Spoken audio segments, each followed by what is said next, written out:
নমস্কার বন্ধুরা, আশা করি সবাই ভালো আছেন। আসলে আজকে দুটো কথা বলার জন্য আসছি। সেটা হচ্ছে কি, যে ছল, এই ছলটা শুধু কলিকালের না। মানুষ মানুষের সাথে ছল করবে, সেটা শুধু কলিকালের না, সেটা অনেক আগ থেকেই এটা হয়ে আসছে। সত্য তেতা দাপর কলিতেও এটা চলমান। মানুষ মানুষের সাথে ছল করবে, এটাই স্বাভাবিক। কারণ প্রভু শ্রীরাম উনিও কিন্তু ছল করেছেন। উনি সেই সুগ্রীবকে রাজ্য ফিরিয়ে দেওয়ার জন্য পরম শক্তিশালী বালিকে, সুগ্রীবের ভাই বালি মহান শক্তিশালী বানর রাজা ছিলেন, তাকে পিছন থেকে তীর দিয়ে তাকে বধ করেছিলেন। এবং বালি এতটাই শক্তিশালী ছিলেন, মৃত্যুর আগ পর্যন্ত সে কোনো যুদ্ধে পরাস্ত হয়নি। সে এমনকি সেই একবার লঙ্কার রাবণকে যুদ্ধে আহ্বান করে এবং সেই যুদ্ধে রাবণকে 12 বৎসর আকাশ পাতাল পর্যন্ত দৌড়ে তাকে প্রহার করেছিল এবং রাবণ পরাজয় স্বীকার করেছিল। বালি এতটাই শক্তিশালী ছিল। তাই সুগ্রীবকে জিতানোর জন্য সুগ্রীবের ভাই বালিকে শ্রীরাম প্রভু পিছন থেকে তীর মেরেছিলেন। এই যে ছল, এই ছলটা শুধু কলির যুগে না, এইভাবে চলেই আসছে বিভিন্ন ভাবে। এই ছল চলমান, মানুষ মানুষের সঙ্গে ছল করবে, সেই জন্য আমি এতে দুঃখ মনে করি না। আমার সঙ্গে যারা ছল করে, আমি তাদের প্রতি ক্ষুদ্র নয়, অসন্তুষ্ট তো নয়, কারণ এটা তো পূর্বে থেকেই চলে আসছে ছল।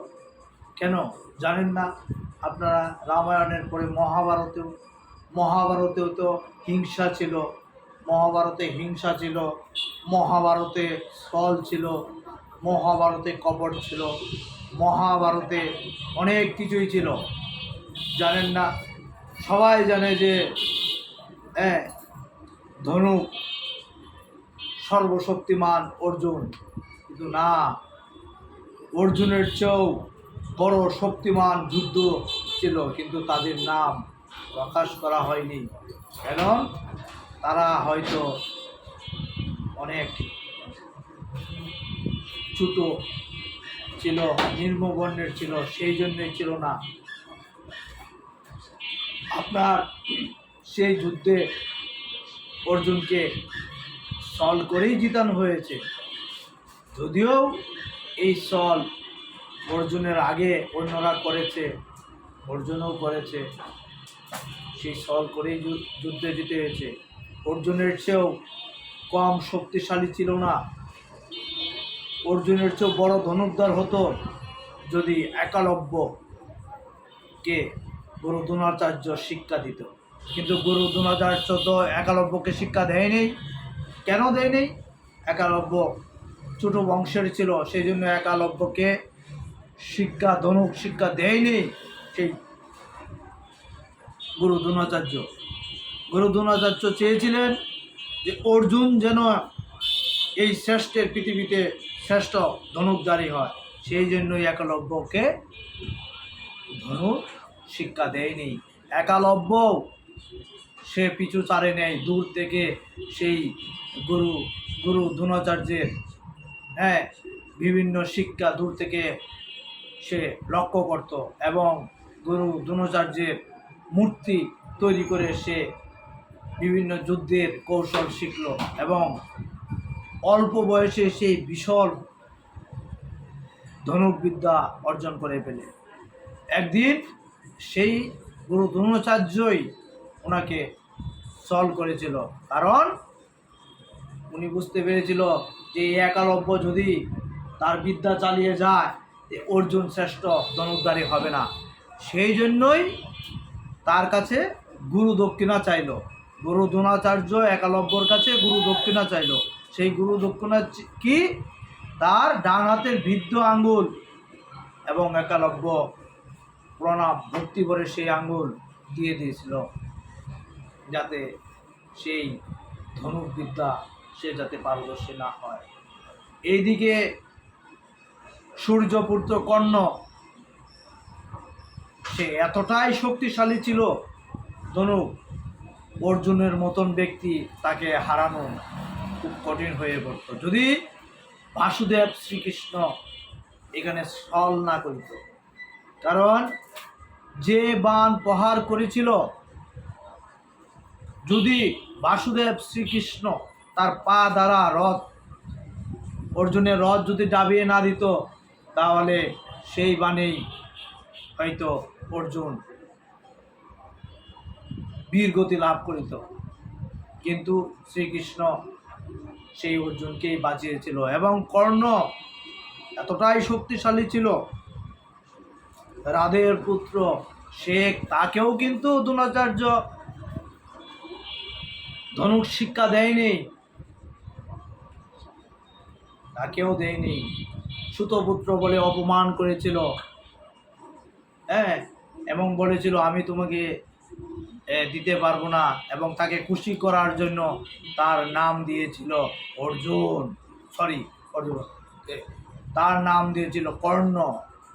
কিন্তু কর্ণ বলেছিল আমার ওই নাম শুনতে ভালো লাগে না, আমি সুতপুত্র রাধে, আমার নাম ওটাই শুনতে ভালো লাগে। এবং কর্ণর কাছে দিব্য কবচ ছিল, যে কবচ পরিত থাকলে তাকে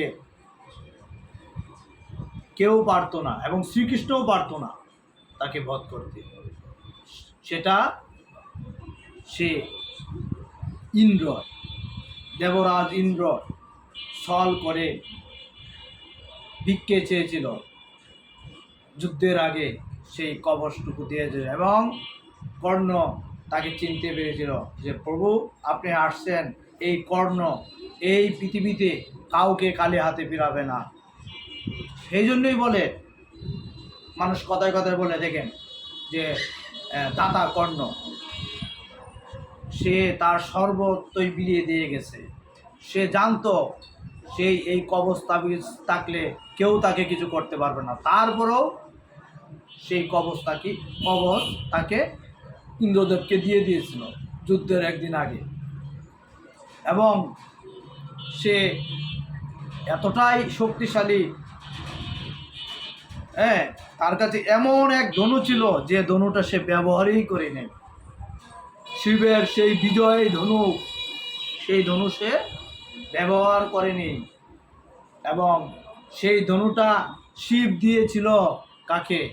পরশুরামকে ভালোবেসে, এবং পরশুরাম দিয়েছিল তার শিষ্য কর্ণকে। কিন্তু কর্ণ সেই ধনু কিন্তু ব্যবহার করেনি এই যুদ্ধে। কারণ এই যুদ্ধে আগের দিন সেই পাণ্ডবপুত্রের মা অর্জুন, ভীম, নকুল, সহদেব, ওদের মা গিয়েছিল কর্ণর কাছে এবং পরিচয় দিয়েছিল তার ছেলে। অর্থাৎ সে বিবাহের আগেই এই কর্ণকে পুত্র সন্তান হিসেবে লাভ করেছিল এক ঋষির আশীর্বাদে। তখন লুকে নিন্দা তাকে গঙ্গায় ভেসিয়ে দিয়েছিল, এবং সেই কারণেই সে পরিচয় দিয়েছিল তার ছেলে, যাতে এই যুদ্ধ যাতে তার অন্য ছেলেরা যাতে না মরে। কিন্তু কর্ণ এতটাই ছিল যে আমি কথা দিয়েছি আমার মিত্রকে, দুর্যোধন মিত্রকে, যে তাকে সিংহাসনের মর্যাদা দিয়েছে, বন্ধুত্বের মর্যাদা। কেউ তো তাকে ভালোবাসে না এই সমাজে, ছোট বংশের বিধায়। কিন্তু দুর্যোধন সেটা তাকে মিত্র বলে পরিচয় দিয়েছিল। সেই মিত্রের সঙ্গে সে কখনোই প্রতারণা করবে না। সেই জন্য সে বলেছিল যে মা এতদিন পরে যেহেতু আসছো, তোমাকেও আমি খালি হাতে ফিরাবো না। তোমার 5 পুত্রই জীবিত থাকবে, এ হলে অর্জুন, না হলে আমি এই যুদ্ধে। কিন্তু তোমার কথা দিলাম অন্য কোনো এই যুদ্ধে পুত্র নিধন হতে দিব না। যার জন্যই এই নকুল সহদেব ভীম ওদের কে কিন্তু বাণ নিক্ষেপ করেনি। এবং সেই পরশুরাম, এটাও একটা কাহিনী, পরশুরামে যে এত বিদ্যা দিয়েছিল, সেই বিদ্যা কিন্তু কর্ণ এই যুদ্ধে কাজে লাগাতে পারেনি। কেন জানেন? যখন যখন পরশুরাম, ভগবান পরশুরাম কর্ণের উরতে নিদ্রা যাচ্ছিল, একটা সেই বিষাক্ত বেজি কেটে এসে সেই কর্ণকে রক্ত শোষণ করেছিল উরতে, কিন্তু কর্ণ একটুকু নড়াচড়া করেনি। কারণ যদি গুরু পরশুরামের ঘুম ভেঙে যায়, কিন্তু সেই রক্ত পরশুরামের হাতে লেগে চমকে উঠল এবং সে দেখলো রক্ত। বললো যে তুমি, তোমার রক্তটা শোষণ করছে, তুমি ব্যথা পেয়েছো, তুমি সরিয়ে দিলেন না কেন? তখন সে বলল যে গুরুদেব, আমি যদি সরিয়ে দেই তাহলে তো আপনার ঘুম ভেঙে যাবে, এই জন্যই আমি এই নড়াচড়া করিনি। কিন্তু পরশুরাম খুব রাগান্বিত হয়ে গেল, কারণ পরশুরাম খুব রাগী মানুষ ছিলেন, যিনি কিনা তার বাপের কথা এই কুড়াল দিয়ে তার মার মুন্ডুক ছেদন করেছিলেন। সেই পরশুরাম বলল যে তুমি কখনোই ব্রাহ্মণ হতেই পারো না, তুমি ক্ষত্রিয়, ক্ষত্রিয় ছাড়া এত ধৈর্য ব্রাহ্মণের হতে পারে না। কারণ ব্রাহ্মণরা সবসময় রাগী থাকে, ব্রাহ্মণের এই ধৈর্য নেই। তুমি গোপন রেখে আমার কাছে অস্ত্রবিদ্যা অর্জন করেছ, তোমার ক্ষত্রিয় ধর্ম, তোমার জাত গোপন রেখে তুমি আমার কাছ থেকে মানে এই যুদ্ধ বিদ্যা অর্জন করেছ। সেই জন্যেই গুরু পরশুরাম অভিশাপ দিয়েছিল, হ্যাঁ তুমি যখন ঘোর বিপদে পড়বে, বিশাল মানে যুদ্ধের সম্মুখীন হবে, তখন তোমার ওই আমার কোনো বিদ্যাই তোমার কাজে আসবে না, সমস্ত বিদ্যা ভুলে যাবে। তাহলে কি অর্জুন পারত সেই যুদ্ধে কর্ণের সঙ্গে? সেখানে বিশাল বড় বড় রথী, মহারথী ছিল এই যুদ্ধে। শুধু কর্ণ না, এই পক্ষে আরও ছিল গঙ্গা পুত্র ভীষ্ম। উনাকে কি পরাজয় করতে পারতেন অর্জুন? এখানে ছিল এই গুরু দ্রোণাচার্য, অশ্বত্থামা, কি কম যুদ্ধ বীর ছিল? অনেক, এখানে অনেক ছিল রথী, মহারথী। কিন্তু এটি পুরোটা একটা সলভ করা হয়েছিল, সলভ করেই অর্জুনকে জিতানো হয়েছিল। যদিও তারাও সলভ করেছে, তারাও সলভ করে মেরেছে। এখানে যুদ্ধে সবচেয়ে বড় অবদান ছিল শ্রীকৃষ্ণেরই। শ্রীকৃষ্ণই সবাইকে বধ করেছে, অর্জুন শুধু কেবল একজন উচিল্লা ছিল। অর্জুন শুধু একজন উচিল্লা ছিল, কারণ ওই গজার উপরে, রথের উপরে শ্রীকৃষ্ণের তাও ছিল, অনেক লম্বা এটা কাহিনী। সেই গজার উপরে বীর হনুমান, যার জন্য সেই গজার সামনে, সেই রথের সামনে ওই দুর্যোধনের সৈনিক এবং দুর্যোধনরা আসতেও ভয় পেত, কারণ এই গজার উপরে মাঝে মাঝে সেই প্রকট হতো। এবং একবার অর্জুন হারতে দেখে সে নেমেই পড়েছিল দুর্যোধনের দিকে। তখন ভগবান শ্রীকৃষ্ণ বলছিল যে এই যুগে তোমার যুদ্ধ করার সময় নেই, এটা কলিযুগ, এটা দাপর যুগ নয় যে তুমি যুদ্ধ করবে। তোমার চোখের চাউনিতেই এই দুর্যোধন সমস্ত সৈন্যগণ পুরে ধ্বংস হয়ে যাবে। তোমাকে শুধু আমি বলেছি তুমি ওই গজার উপরে থাকো, রথের উপরে বিরাজমান থাকো, তাইলে বুঝেন। এবং সেই কর্ণ, আসি কর্ণের কথায় ফিরে, কর্ণ সেই কুণ্ডল কবচ তাবিজ দিয়ে দিয়েছিল, এবং সে আরেকবার তার রথ এই মাটিতে মানে দেবে গেছিল, এটারও একটা কারণ আছে। এক বাচ্চা সে ঘি নিয়ে গেছিল, এই দুর্যোধনের ঘোড়ার শব্দে এই ছোট বাচ্চা হাত থেকে ঘি ভয়ে পড়ে গেছিল। সেই ঘি পড়ে গেলে কান্নাকাটি করছিল, এবং দুর্যোধন বলছিল যে তুমি কান্নাকাটি করছো কেন, আসো তোমাকে আমি আবার ঘি কিনে দিচ্ছি। সে বলছে না, আমার এই ঘি লাগবে, এই ঘি চাই। তখন সে মাটি হাতে নিয়ে মাটিতে চাপ দিয়ে ঘি বের করেছিল। তখন মা মাটি বলছিল যে তুমি আমাকে এমনভাবে চাপ দিছো, আমি সহ্য করতে পারতেছি না, তুমি তোমার শক্তি প্রমা দেখাইছো, আমি তোমাকে অভিশাপ দিলাম, তুমি এমন এক যুদ্ধের সময় তুমি তোমার চাকা, রথের চাকা মাটিতে এ যাবে। তখন ওই কী হলো, কুরুক্ষেত্রের যুদ্ধে সমস্ত অভিশাপ অর্জুনের ঘাড়ে এসে পড়লো, এবং সেই যুদ্ধে অনেক অনেক ছলচাচরিত হয়েছে, অনেক কিছু হয়েছে। এই যুদ্ধে আরও বড় বড় রথী মহারথীরা ছিল, যেমন ঘটকরাজ, ভীমের ছেলে ঘটকরাজ। এই ঘটকরাজেরও কিন্তু এই যুদ্ধে অবদান আছে। এই যুদ্ধে কেন অবদান ছিল, সেই ব্রহ্ম অস্ত্র কর্ণ বলেছিল, এক অস্ত্র কিন্তু কর্ণ একবারই ব্যবহার করছে। কর্ণ কিন্তু ওই যুদ্ধে কিন্তু সেই সবচেয়ে কিন্তু মানে তার নীতি বাইরে সে যায়নি। সে বলেছিল আমি যে একবার যে বাণ ছাড়ব সেই বাণ আর ঝুলিতে ফিরে নেব না। কারণ এই কর্ণ যখন অর্জুনকে বাণ ছাড়ছিল, হ্যাঁ, বাসুদেব নাগ অস্ত্র, সেই অস্ত্র কিন্তু ফিরে আবার আসছিল অর্জুনের কাছে, আইসা বলছিল যে প্রভু আপনি আমাকে আবার ছাড়েন। আমি পারলাম না, কারণ শ্রীকৃষ্ণ ছল করে একটু রথের চাকা নিচে দিছিল, কিন্তু কর্ণ প্রণাম করে বলল আমি যে বাণ একবার ছেড়েছি সেই বাণ আর ফিরিয়ে নিতে পারি না, আমি প্রতিজ্ঞাবদ্ধ। সেই বাণে আবার ব্রহ্মস্ত্র বাণ, সেই বাণটাও কিন্তু ওই ঘটকরাজের কাছে ছেড়ে তাকে বধ করেছিল। কারণ ঘটকরাজ ভীমের পুত্র, বিশাল শক্তিশালী, বিশাল ছিল। দেখলো যে সব সৈন্য মেরে ফেলতেছে দুর্যোধনের, তখন এই কর্ণকে বলছিল গুরু দ্রোণাচার্য ওকে বধ করো, ওকে বধ না করলে সব সৈন্যের মনোবল ভেঙে যাবে। এবং সেই যুদ্ধে কর্ণ কিন্তু এই ব্রহ্মাস্ত্র প্রহার করেছিল ঘটকরাজের, ভীমের ছেলের কাছে ঘটকরাজ। সে কিন্তু এই অস্ত্র তার চলে গেল, একটা অস্ত্র, সেটাও কিন্তু যুদ্ধের মানে জিতানোর একটা কারণ, যুদ্ধে জিতার অনেক কারণ আছে।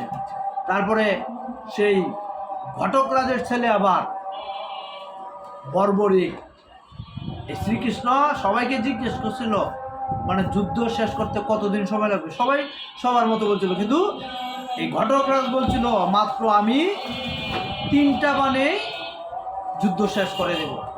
তখন শ্রীকৃষ্ণ আশ্চর্য হয়েছিল, 3 বাণেই সমস্ত সৈন্য বধ করে দিবে। এবং শ্রীকৃষ্ণ বলছিল ঠিক আছে তাহলে সেটা তুমি দেখাও। তখন সে ঝুলির থেকে 3টা বাণ বাইর করে ওই গাছের পাতা, একটা বট গাছ ছিল, বট গাছের কুটি কুটি সহস্র পাতাকে সে বলছিল এগুলো তুমি সেদ্ধি করে দেখাও, তাহলে বুঝবো তুমি এই সমস্ত সৈনিক মারতে পারবে। তখন কি করছিল এই ঘটকরাজ, প্রথম তীর দিয়ে যতগুলো পাতা ছিল সবগুলোকে শনাক্ত করে নিছে। আবার আবার আরেক তীরে কি করছে, বলছে যে আমার শত্রুপক্ষ যারা তাদেরকে শুধু শনাক্ত করবে, তাদেরকে শব্দ আরেক তীরে ওদেরকে ছিদ্র করে দিবে। কিন্তু শ্রীকৃষ্ণ একটি পাতা ছিঁড়ে ছল করে পায়ের নিচে রেখেছিল, এবং সেই তীর ঘুরে ঘুরে শ্রীকৃষ্ণের পায়ের তলায় আসছিল। এবং সেই ঘটকরাজের ছেলে ভীমের নাতি বর্বরিক বলেছিল যে আপনার বাসুদেব, আপনার পায়ের তলে একটি পাতা আছে, আপনি সেই পা সরান, নাহলে আপনার পা ছিদ্র হয়ে যাবে। তখন শ্রীকৃষ্ণ বুঝতে পারছিল তার 3টা বাণের কত শক্তিশালী, এবং বলছিল যে না, ওকে যদি ওই যুদ্ধে নিয়ে যাওয়া হয় যে যুদ্ধের মূল অন্যরকম হয়ে যাবে। কারণ এই যদিও ভীমের নাতি ছিল, কিন্তু তার একটা প্রতিজ্ঞাবদ্ধ ছিল, যে পক্ষে সৈন্য কম সেই পক্ষে সে যুদ্ধ করবে। অর্থাৎ একবার যদি সে দুর্যোধনের পক্ষে থাকে তাহলে ওই দিক দিয়ে অর্জুনের যে সৈন্য সামন্ত ধ্বংস হয়ে যাবে, আবার কম হয়ে যাবে, আবার ওই আবার চলে আসবে অর্জুনের পক্ষে, আবার দুর্যোধনের পক্ষে যখন আঘাত করবে দুর্যোধনের সংখ্যা কমে যাবে, এইভাবে আবার চলে আসবে অর্জুনের কাছে। অর্থাৎ যে দিক দিয়ে লোক সংখ্যা কম সেই দিক দিয়ে সে যুদ্ধ করবে, তার মায়ের আদেশ ছিল এটা। এই জন্যই শ্রীকৃষ্ণ তাকে যুদ্ধে নেয়নি। হ্যাঁ, এই যুদ্ধে আরো অনেকেই আসেনি, ছিল না, এবং শ্রীকৃষ্ণ তো প্রতিজ্ঞাবদ্ধই ছিল যে সেই যুদ্ধে অস্ত্র নিবে না, এবং সে শেষ পর্যন্ত অস্ত্র হাতে কিন্তু নিয়েই ছিল, কিন্তু সে সেটা আর করতে পারে নাই। কে? ভীষ্ম, গঙ্গাপুত্র ভীষ্ম। সে প্রণাম নিবেদন করেছিল যে সে ধন্য, যে শ্রীকৃষ্ণের হাতে তার বীরগতি লাভ হবে, এবং সে তার নাম অক্ষরে থাকবে, যে স্বয়ং শ্রীকৃষ্ণ তাকে বধ করতে নেমেছে। অর্জুন সেটাও করতে দেয়নি। যাই হোক, এই ভীষ্মকে ওনার হাতে যদি ধনুক থাকতো তো অর্জুন পারত? ভীষ্মকেও একটা অভিশাপ ছিল, সেই নারী, এক নারী, আর লম্বা করলাম না, সেই নারীকে সামনে রেখে, কারণ ভীষ্মের কোনো নারীকে সে প্রহার করবে না, বাণ চালাবে না, সেই বাণ ছিল না, এবং সেই গঙ্গাপুত্রকে শত শত বাণ অর্জুন তখন চালিয়েছিল, যাতে গঙ্গাপুত্রর শরীর মাটিতে না পড়ে, মাটিতে পড়লে অমঙ্গল হবে। সেই তীরের বিছানা করেছিল, এবং গঙ্গাপুত্রের কি ইচ্ছাকৃত মৃত্যুবর ছিল, এই শত শত তীরেও কিছু হইতো না যদি সে না চাইতো যে আমি মৃত্যুবরণ করবো না, আমি পরাজয় স্বীকার করবো না। কারণ তাই ছিল যে সে প্রতিজ্ঞাবদ্ধ ছিল দুর্যোধনের পক্ষে যুদ্ধ করবে, কিন্তু অর্জুনকে আশীর্বাদ করেছিল যে এই যুদ্ধে যেন অর্জুনের জয় হয়।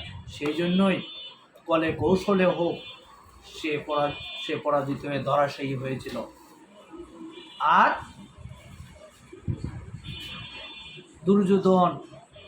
দুর্যোধনকে কি সম্ভব ছিল আটকানো? কোনো সময় ছিল না, কারণ দুর্যোধনকে তার মনোবল ভেঙে দেওয়া হয়েছে। কি করে? শ্রীকৃষ্ণ বলেছিল, বলো, হাতিকে মেরে বলেছিল, বলো আমি অশ্বত্থামাকে মেরে দিয়েছি। সেটা কাকে বলছিল বলার জন্য?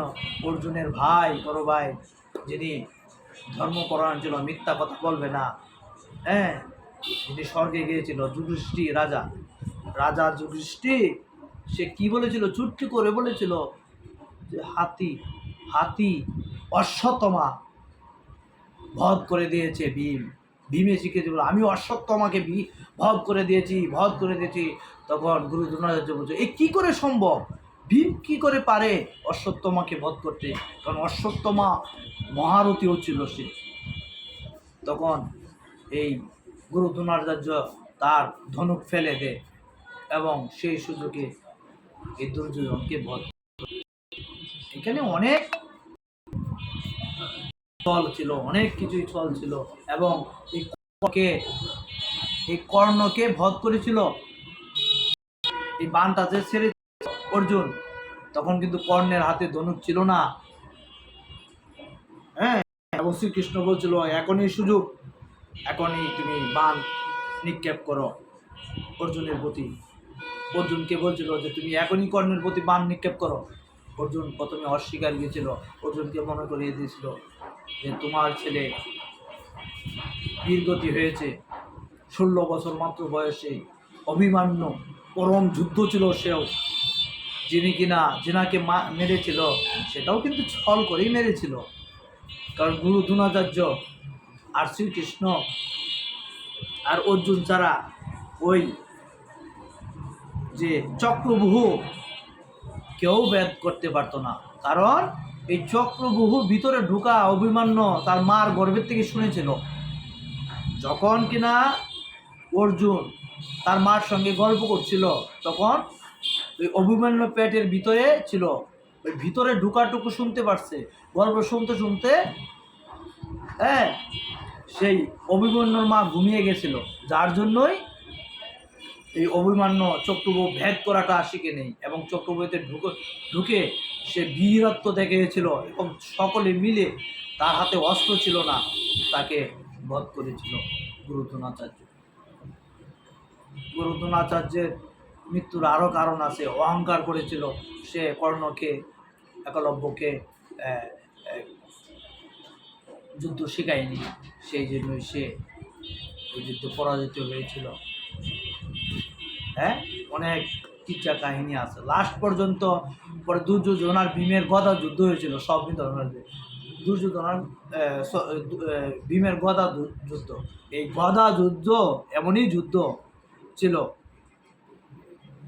শ্রীকৃষ্ণের বড় ভাই বলরাম, বলরাম তার গুরু ছিল এবং ভীমও ছিল, কিন্তু শিষ্যের মাঝে তো ভালো মন্দ থাকে, এক দুই সবটার মধ্যে এক দুই তিন ক্যাটালগ থাকে। এর মধ্যে সবচেয়ে বলরামের প্রতাপশালী শক্তিধর এই গদা যুদ্ধের কৌশল দুর্যোধনই ভালো জানত। ভীমের বাহুতে শক্তি বেশি ছিল দুর্যোধন থেকে, কিন্তু গদা যুদ্ধে অর্জুন ভালো জানত। সেই গদা যুদ্ধে কৌশল ছিল পুরাতে নিচে আঘাত করবে না।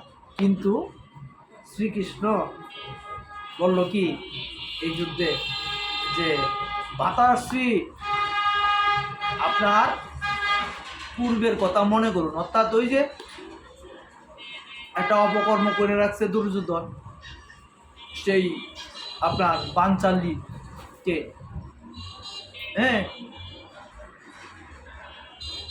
পুরোতে বসাইতে চাইছিল, সেই চুলের ধরে আনছিল, বাঞ্চালি ডাকছিল, বাঞ্চালি ডাকছিল না, একজন সতী নারীকে অপমান করছিল। তিনি তো শ্রীকৃষ্ণের বোন, কিন্তু দ্রৌপদী কিন্তু শ্রীকৃষ্ণের বোন, এবং এই অর্জুনের সঙ্গে বিয়েটা কিন্তু ওই দিয়েছে, শ্রীকৃষ্ণই দিয়েছে। এটা কিন্তু ওর দুর্যোধনের সঙ্গে হওয়ার কথা ছিল, বলরামে কিন্তু মোটামুটি ঠিক করেই ফেলছিল, কিন্তু এটা চলে অর্জুনের সঙ্গে দিয়েছিল। এই দ্রৌপদীকে অপমান করছিল, সেই অপমানের শাস্তি বলছিল ভীম, আমি তোমার উরু ভেঙে দেবো। সেই প্রতিজ্ঞার কথা মনে করিয়ে দিয়েছিল ভীমকে, তোমার প্রতিজ্ঞার কথা মনে করো, এবং ইশারা দিয়ে দেখেছিল বাবা বাতাসি আরো মারুন আরো মারুন, এবং বলরাম বুঝতে পেরে বলছিল চুপ থাকো, যুদ্ধ দেখো। এবং উরুতে বারবার দেখা এসেছিল শ্রীকৃষ্ণ উরুতে মারে দুর্যোধনকে পরাজয় করেছিল, এবং বলরাম রাগান্বিত কুদু হয়ে সে গদা নিয়ে ভীমকে প্রহার করতে গেছিল, কিন্তু শ্রীকৃষ্ণ ধরে তাকে শান্ত করেছিল, তার কুদকে প্রণাম করেছিল শ্রীকৃষ্ণ, সমস্ত কিছু বলে করছিল। তারপরে বলছিল যে আমি এই বলে গর্বিত হব দুর্যোধন, হ্যাঁ, পরম শক্তিশালী যুদ্ধ ছিল এই যুদ্ধে।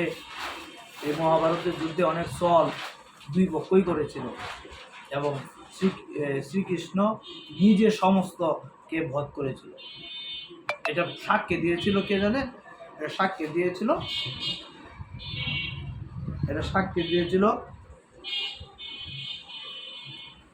ঘটক রাজের পুত্র, তার মাতা নিধন করছিল, সেটা পাহাড়ে বলছিল যে হে প্রভু আমি যেতে পারি, তাকে সাক্ষী যুদ্ধে কে করছে, যুদ্ধে তো মানে সবার আছে, কিন্তু সব করছে শ্রীকৃষ্ণ, তার দ্বারাই সমস্ত গলা কাটা হয়েছিল। হ্যাঁ, নতুন কিছু না, দেখি এটা নতুন না, কারণ এই কেউ পাঠাইতে অভিমন্যুকে পারতো না, এই যুদ্ধে অভিমন্যুকে অপরাজিত করতে পারতো না। অভিমন্যু চক্রব্যূহের ভিতরে ঢুকে পড়ছিল, কারণ যুদ্ধে ক্ষত্রিয়দের ধর্মই ছিল যুদ্ধক্ষেত্রে না পিছানো। সেই গুরু দ্রোণাচার্য যে চক্রব্যূহটা রচনা করছিল এটা ঠিক হয়নি, কারণ জানতো এটা সে শ্রীকৃষ্ণ আর অর্জুন ছাড়া কেউ পারে না। হ্যাঁ, সেজন্য আর অর্জুন তো তখন তার ছেলে হয়েছিল, তো সে কি কথা বলছে, সে বলছে যে আমি যদি ওই না বধ করতে পারি নরেশকে, তাহলে সে কি করবে,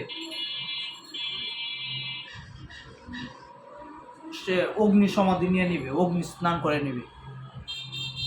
কিছুতেই তো পারতেছিল না, তারা তো সবাই চাইছিল মহারথী এরা যে তাকে সমাজকে ইয়ে করে রাখার জন্য, গোপনে রাখার জন্য, হ্যাঁ, সেই পর্যন্ত অর্জুনকে ভিড়তেই দিল না কর্ণ আর সবাই। কিন্তু কি করে বিলল, ভগবান শ্রীকৃষ্ণ সূর্যটাকে ইশারা দিল ডুবে যাওয়ার জন্য, সূর্য ডুবে গেল। তারা ভাবলো যে সন্ধ্যা হয়ে গেছে, সন্ধ্যা হইলে আর যুদ্ধ করা যাবে না, এটা ধর্মের নীতি ছিল ধর্মের। তখন সেই যখন বের হয়ে সামনে আসলো, সবাই হাসাহাসি করলো যে এখন তো আর অর্জুন সমাধি নিয়ে নেন, অগ্নি স্নান করে নেন, সবাই বলতে থাকলো। তখন ওই যখন বের হয়ে আসলো, তখনই এই বান চাললো, এবং এই বান এমনভাবে চাললো যে ওর মাথা যদি মাটিতে পড়ে ভ্রাষ্ট হওয়া যে মারবে, সেও ধ্বংস হয়ে যাবে, এই মানে যার ইয়েতে পড়বে। এই জন্যই বান এমনভাবে মারলো, তার বাপের কুলে পড়লো, এবং বাপও তার ভ্রাষ্ট হলো, কারণ তার বাপে তাকে ইয়ে করছিল, আশীর্বাদ করছিল যে জীবিত থাকার আশীর্বাদ দিতে পারবে না, কিন্তু তোমাকে যে বধ করবে সেও সঙ্গে সঙ্গে বধ হয়ে যাবে, তোমার মাথা যদি মাটিতে পড়ে সে মাটিতে পালাবে। একটা মানুষকে বধ করলে তো মাটিতে পড়ে যাবে, কিন্তু অর্জুন এমন যুদ্ধবিদ্যা কৌশল করছিল, এক বানে তার মাথা যায় পড়ছিল ওই তার বাপের কুলে, তার বাবাও ভ্রাষ্ট হয়ে গেছিল। তাহলে এই সল কি আস নতুন বলে, কারণ এখানে এখানে কর্ণ কথা বারবারই আসে। কর্ণ সবসময় দানই করে গেছে কর্ণ। হ্যাঁ, কর্ণ কিন্তু জানতো যে এই যে যে তার তাবিজ, কুণ্ডলা তাবিজ, রক্ষা কবচ সে দিয়ে দিছিল, সেটা কে নিছিল সেটা ছায়া কিন্তু ওই দেবতা ইন্দ্র ভিক্ষুকের ছল ধরে গিয়ে এটা নিয়ে নিয়েছিল, এবং সে জানতে পারছিল যে দিয়ে দিয়েছিল। হ্যাঁ, আর এখানে এই কর্ণের অনেক অভিশাপের কারণে তার অনেক দিব্যস্ত্র সে প্রয়োগই করতে পারেনি। অর্জুন যে দিব্য প্রয়োগ করছে সে প্রয়োগই করতে পারেনি, কারণ হলো এই যে পরশুরামের অভিশাপ, সে সেই মন্ত্রগুলো মনে হয়, কারণ তার সবচেয়ে বড় মিত্র ছিল, হ্যাঁ, ভক্ত সে ছিল শিব, দেবের দেব, মহাদেব, সমস্ত দেবতাদের দেব, এবং সে বলছিল কাল ভৈরব বিপদে পড়লে তুমি আমাকে স্মরণ করো, সেই মন্ত্রই সে বলিয়ে গেছে। সে যদি এটা স্মরণ করতে পারতো, সে যদি আসতো যুদ্ধ তো অন্যরকম মন নিতে পারতো। কাল ভৈরব, শিবের আরেক নাম হইল কি কাল ভৈরব, এত ভয়ঙ্কর রূপ, এই রূপ দেখলেই মানে যুদ্ধ শেষ, সমস্ত পৃথিবী, হ্যাঁ, তার চোখের পলকেই ধ্বংস হয়ে যেত। যাই হোক, এই যুদ্ধে অনেক কিছুই আছে, রামায়ণ না বললে বোঝা যাবে না, মহাভারত না বললে বোঝা যাবে না। আগের থেকেই নির্ধারণ ছিল, শ্রীকৃষ্ণ জানতো।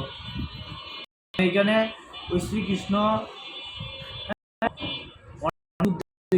আসছিল অন্য অন্য দেশের, এখন যেমন এক দেশের সঙ্গে আরেক দেশের যে মিলে, এটা আগে ওই রাজ্য, এক রাজ্যের সাথে আর কয়েক রাজ্য মিলছিল।